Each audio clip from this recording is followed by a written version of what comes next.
e até dá para colocar que foi uma mudança no nosso comportamento.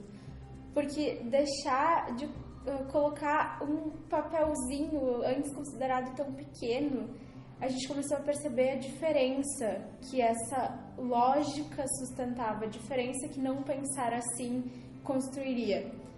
E ainda depois de todos esses resultados e mudanças de comportamento, não foi a coisa que mais nos deu impacto.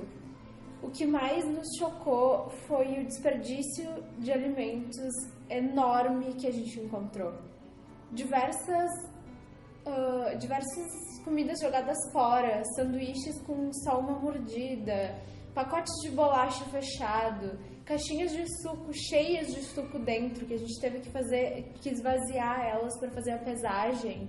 Então, foi um número muito grande que estava sendo descartado no cenário que a gente vive hoje. É um absurdo, assim, de tanta coisa que a gente encontrou. E justamente nos colocando no lugar da pessoa que trabalha diretamente com isso, geralmente tem uma condição bem desfavorecida, o quanto esse desperdício de comida impacta e qual a diferença entre tanta gente passando por dificuldades nesse quesito e a falta de consciência de quem desperdiça. Isso nos chocou muito. E nós tivemos, a partir de todos esses choques, a oportunidade de trabalhar com as crianças, algumas das crianças da educação infantil aqui da escola, para levar para eles um pouquinho do nosso projeto, um pouquinho do que a gente tinha encontrado, porque eles também apresentavam muita curiosidade sobre o assunto. E ver, assim, as reações deles e as indignações nos reforçaram a importância de trabalhar com essas crianças, porque elas mudam o comportamento, elas modificam as ações dos pais, elas cobram os mais velhos. Por exemplo, a gente desenvolveu um vínculo muito legal com elas e um dia eles saíram no pátio para brincar, começaram a recolher todos os lixos que eles encontraram jogados no chão e pediram para ir para nossa sala porque eles precisavam mostrar para as amigas deles quanto eles tinham encontrado. E eles passaram de colega a colega nosso, mostrando que aquilo era um absurdo e pedindo se eles não faziam isso, porque isso não era um comportamento digno, isso não era um comportamento legal. Então, nos reforça a importância de trabalhar desde a base, porque a gente sabe o quanto essas crianças vão crescer depois e vão continuar perpetuando um comportamento tão lindo. E para trazer um pouquinho mais disso, não só a gente explicando, nós quisemos trazer um pouco de falas e relatos que elas fizeram. Isto é uma atitude marista. O mundo poluído é muito feio. Não pode poluir o lixo na rua. Tem que colocar na lixeira certa. Uma vez, quando eu estava caminhando com a minha mãe e eu estava tomando o meu todinho e a gente caminhava e não achava um lixo, e daí a gente pediu para um senhor e a gente colocou no lixo. Num dia, eu e o pai abrimos a janela do quarto e vimos lixo na rua e nós fomos juntar. Ontem, quando a gente estava voltando da aula de música do Mano, eu encontrei um copo de plástico no chão, e daí eu recolhi e botei no lixo do carro. Quando eu estava na pracinha, eu estava saindo da pracinha, eu vi um lixo. Um lixo no chão, daí eu procurei uma lixeira e coloquei o lixo. Um dia, no bosque, eu, o Matheus, o Lô e o Pedro, a gente achou muito lixo no chão.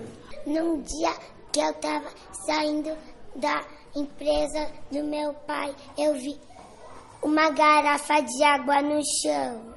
A gente sempre tem que botar o lixo no lixo pra sempre. Nós temos que cuidar bem do lixo, botar na lixeira certa.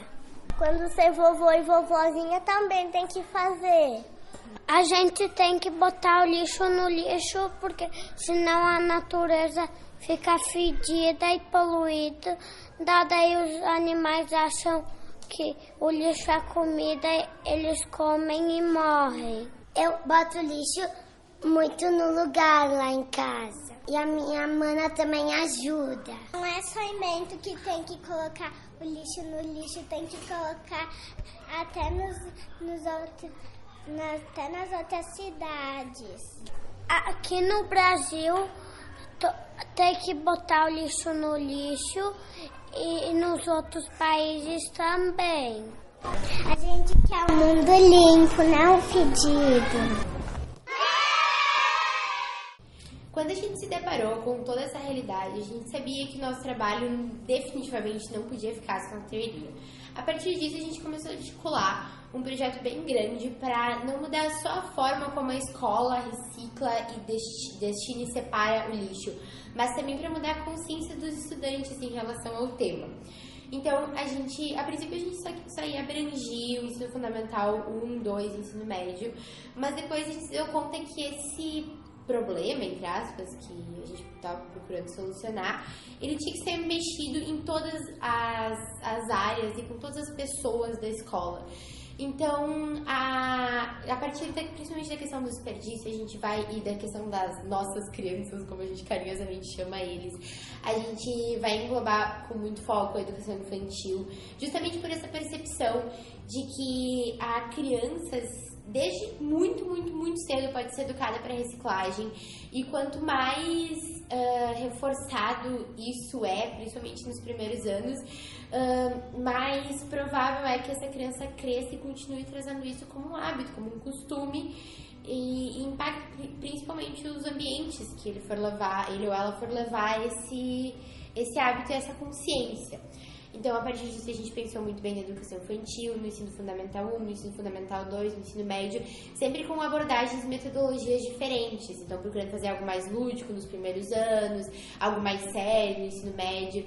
Inclusive, surgiu a ideia da gente levar nossas crianças para dar um sermão dos mais velhos e nos ajudar a passar esse recado, porque eles são muito, muito, muito conscientes. E também, a gente conversando, então, a gente viu a necessidade de também fazer uma formação com os professores, porque esses são os educadores que estão ali no dia a dia, na sala de aula, para trazer essa mudança com as crianças, também com as profissionais da limpeza, porque são eles e elas que estão ali todo dia recolhendo os lixos, com os funcionários na escola no geral. E a partir de uma conversa que a gente teve com um dos nossos avaliadores, a gente viu a necessidade de fazer essa formação também com os pais. Então, abrangindo todas as faixas etárias e todo o sistema operacional da reciclagem na nossa escola, porque não adianta nada ter o espaço físico para reciclagem, ter lixeira, ter o saco, ter tudo certinho, mas não ter pessoas dispostas a reciclar. E para efetivar um pouco mais o nosso projeto, a gente teve uma reunião com a equipe administrativa aqui da escola e vai ter algumas mudanças para o ano que vem em questão física. Foi inserido no orçamento a compra de várias lixeiras para distribuir melhor na escola, e junto com elas vão vir as sacolinhas biodegradáveis de cores diferentes. E quando foi colocado na ponta do lápis, as sacolinhas biodegradáveis têm o mesmo preço das sacolinhas normais e elas ainda são muito mais rápidas no processo ambiental. As sacolinhas de cores diferentes vieram numa proposta de também ajudar o trabalho das gurias da limpeza, porque por mais que vai ser feita com elas uma formação, assim como com os professores, com os pais, com os alunos, ter um auxílio de que essa cor de sacolinha vai para o lixo reciclável, essa cor de sacolinha vai para o lixo seco e assim, a partir daí, nosso projeto vai sendo tocado. Também uma questão que a gente percebeu conversando com aquele avaliador que eu tinha mencionado e com alguns pais da Panameia foi a necessidade de ter esse trabalho com a família em si dos anos iniciais, porque trazendo aquele dado de que só 1% do lixo, enfim, do resíduo do estudante é gerado na escola, o comportamento que o estudante tem em relação ao lixo e resíduo na escola é o mesmo que ele tem dentro de casa. Então, modificando um, se modifica o outro, independente de qual dos dois venha primeiro. E até conversando com as professoras de educação infantil, a gente pensou nessa questão do desperdício, no sentido de que, às vezes, falta essa comunicação com a família e a criança, de, o que tu quer levar de lanche, o que tu gosta, o que tu não gosta. Se tu não quiser mais comer o lanche, dá pro coleguinha, leva pra casa. Toda essa educação formativa conjunta, que é uma das questões que a gente focou as nossas propostas de solução. E além de todo esse desenvolvimento conjunto com a escola, com esse projeto nós fomos inscritas na Mostra de Iniciação Científica Marista, que ocorreu na PUC no mês de outubro de 2018, onde nós pudemos trocar um pouco mais de ideias sobre o nosso projeto, sobre a aplicação dele, ouvir um pouco de fora também diversas opiniões, críticas construtivas, para encaminhar e reforçar a importância dele, o quanto realmente ele pode gerar uma mudança e o quanto é importante iniciativas como essa. E além dessa gratificação enorme que foi irmos para esse lugar, nós tivemos também um artigo publicado, como a Kelly mencionou no início, que veio junto com esse projeto e está hoje na Revista Marista de Iniciação Científica. E fechando com essa proposta da iniciação científica, justamente projetos como esse que questionam, que observam a realidade e que colocam o jovem enquanto agente de mudança do seu cotidiano, dos problemas que esse estudante vê, são uma das questões maristas, de colocar o jovem como protagonista, mesmo que o jovem seja do nível 3, que já está trazendo consciência, que já está desenvolvendo toda essa questão. E justamente isso que a gente procurou trazer quanto iniciação. Então, esse foi o projeto Repense, Reduza e Recicle, como o primeiro episódio do podcast Marista. E no episódio que vem a gente vai conversar sobre outro projeto que acontece aqui na escola, que é o projeto de Adote uma Estrela. Podcast Marista. Uma produção dos alunos do Colégio Marista Aparecida de Bento Gonçalves. I was scared of dentists.